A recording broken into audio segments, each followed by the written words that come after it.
kaya ayaw magpakasal. Sian Lim hindi umano maganda ang relasyon sa pamilya ni Kim Chu.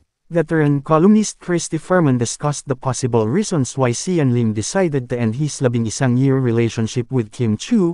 In their latest episode, Christy, Romel Chica, and Wendell Alvarez explored Sian's relationship with Kim's family. According to Christy, there were rumors that Kim's family disliked Sian. Kapag isinasama pala ito ni Kim sa Cebu, hindi pala ito dumidiretso sa bahay nila Kim, said Romel Chica. Nagho-hotel pala itong si Sian Lim, si Kim Chu lang ang umuwi. The veteran columnist then said that Sian should have done some efforts to gain the approval of Kim's family.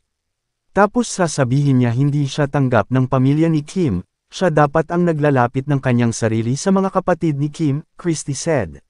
Siya dapat ang gumagawa ng paraan kasi siya yung may gusto, dapat niligawan niya yung mag-anak ni Kim, Romel responded.